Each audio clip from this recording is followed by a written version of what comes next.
Hey everyone, welcome back. In this beginner-friendly tutorial, we'll create a simple coin collect system.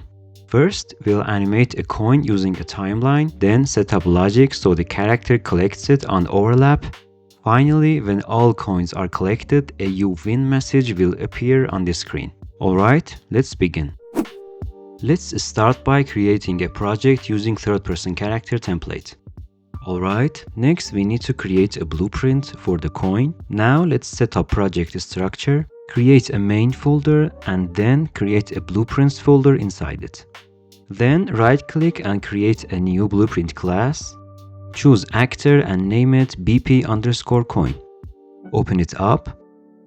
Now go to Components tab, click on Add and choose Static Mesh. This is going to serve as our coin model. I'm gonna change the name to Coin. Next, go to Details panel and choose Cylinder as the static mesh. Let's shape this cylinder to make it look like a coin. Rotate it 90 degrees alongside y-axis. Change the scale as following.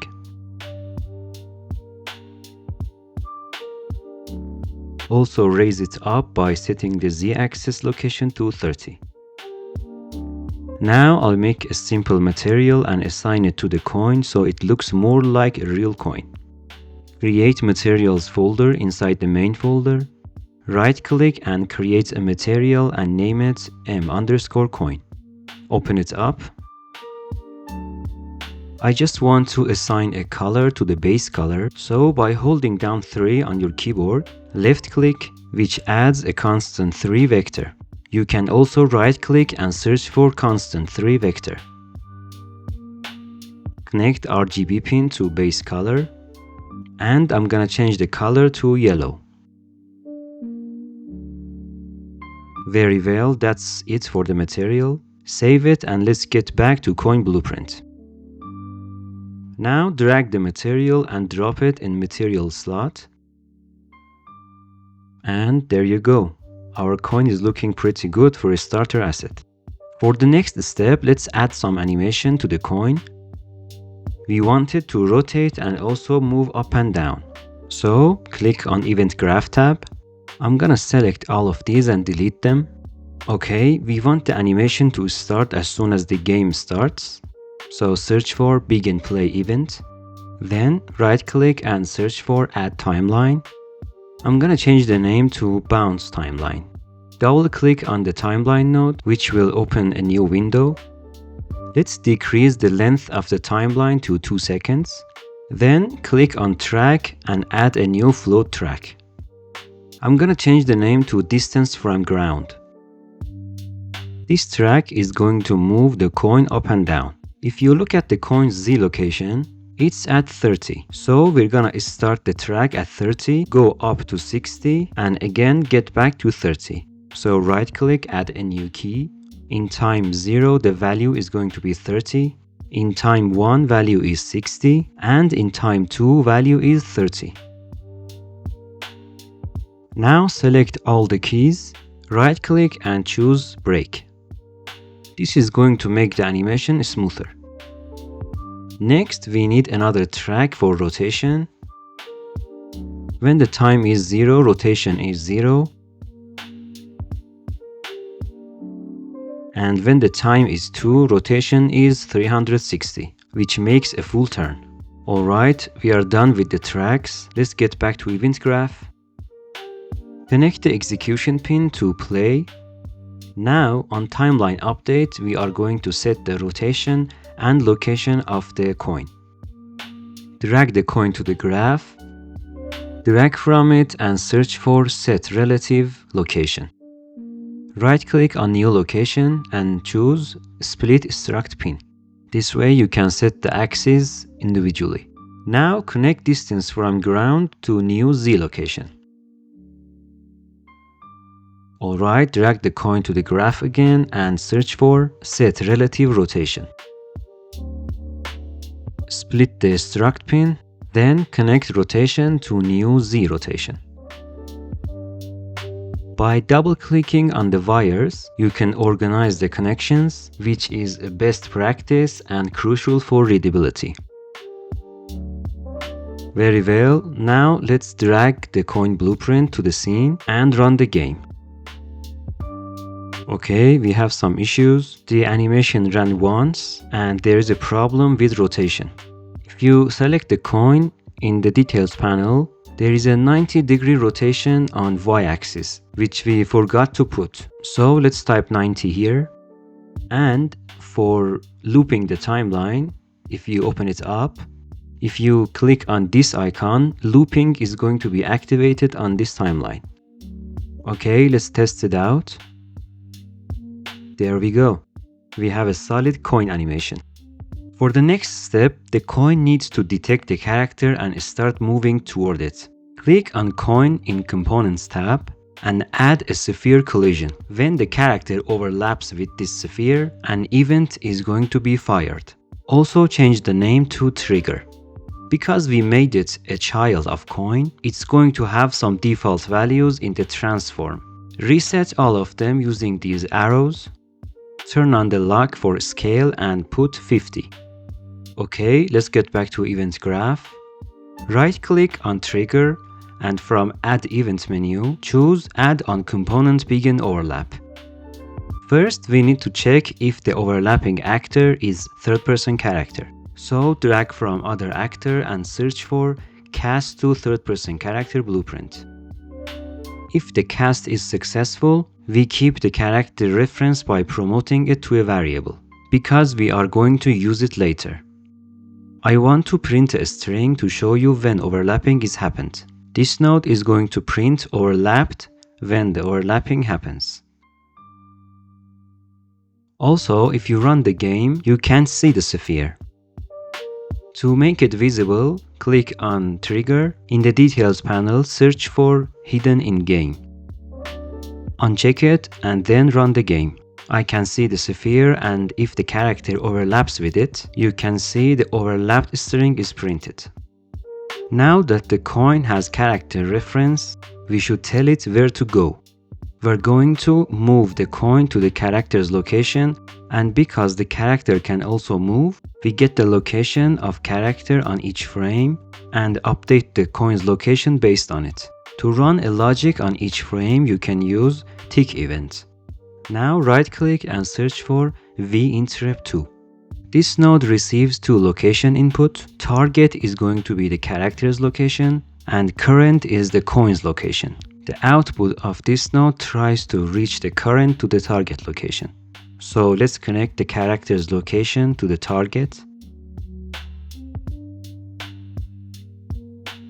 and coin location to current. Now drag from event tick and search for set actor location. We also need to connect delta seconds to delta time. We also need to specify the speed, so promote it to a variable. Let me organize the wires a little bit. Alright, the logic is complete, but this is going to run as soon as we play the game, while the coin does not know the character yet. So drag the character to the graph. You can convert any get node to a validated get node. Right-click on it and choose Convert to Validated Get. I want to execute the logic when the character is valid. Let's run the game and test it out. You can see the coin moves toward the character, but there is an issue, and that's the collision conflict. Let's turn off the collision for coin. Now it works fine. Because we didn't specify speed, it's happening instantly, so I'm gonna set the speed to 9. Much better now. Next, we need a way to detect if the coin is reached to character. The vinterrupt2 node does not give us anything about reaching the target location, so we're gonna handle this by adding another collision, but this time it's inside the coin. Let's rename the sphere to outer trigger and rename the box collision to inner trigger. Reset the transform, set the scale to following numbers. I just want to show you where the trigger is. As you can see, it's a small trigger inside the coin. When this overlaps with character, it means it has reached to the character. Let's add a begin overlap event for it. Check if the overlapped actor is the character.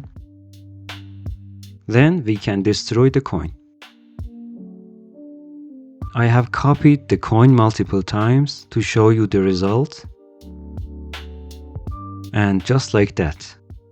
Next thing on the list is showing the player's score. Create a UI folder inside Blueprints.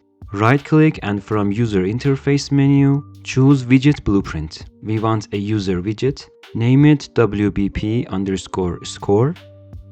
We're gonna make a super simple UI. First, add a canvas to the hierarchy. Then, add a horizontal box. Let's change the anchor to top left corner. Right now for this horizontal box, we can set padding. We need to add another horizontal box inside it.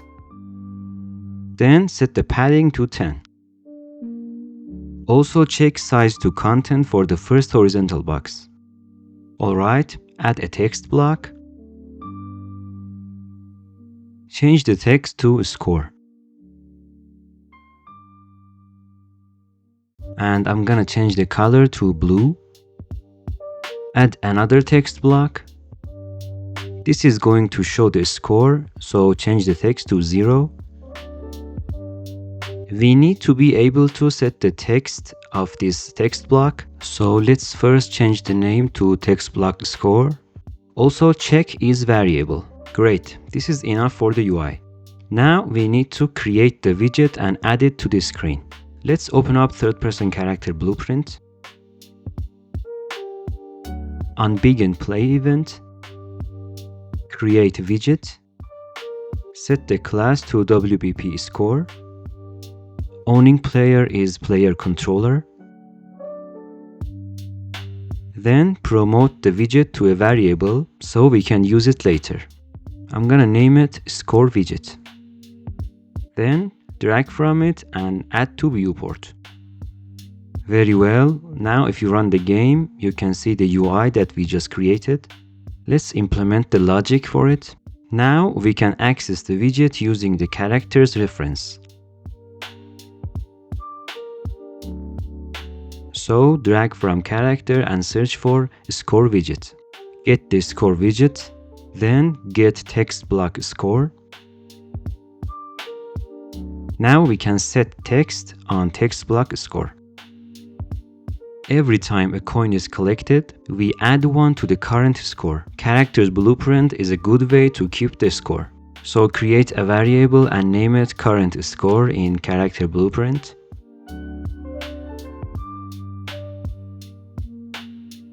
Okay, let's get back to coin blueprint and get the current score. Add 1 to it. Then the current score should be updated. You can see the connections are getting messy, so let's organize them a little bit.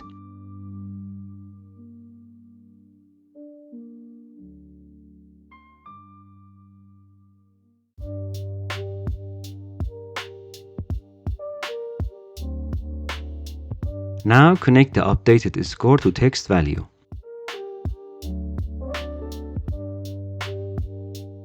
Then we destroy the actor.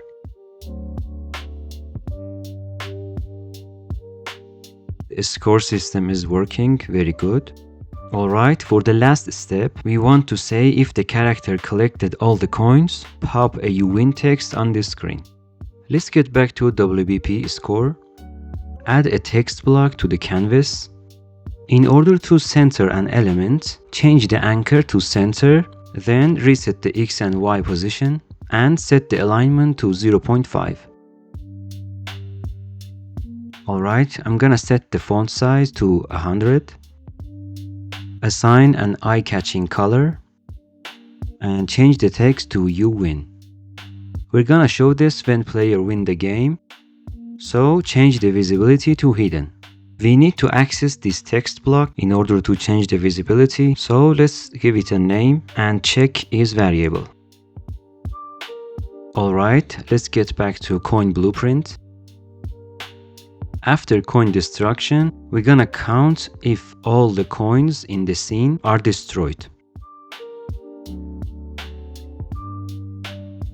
If true, then make the "you win" text visible.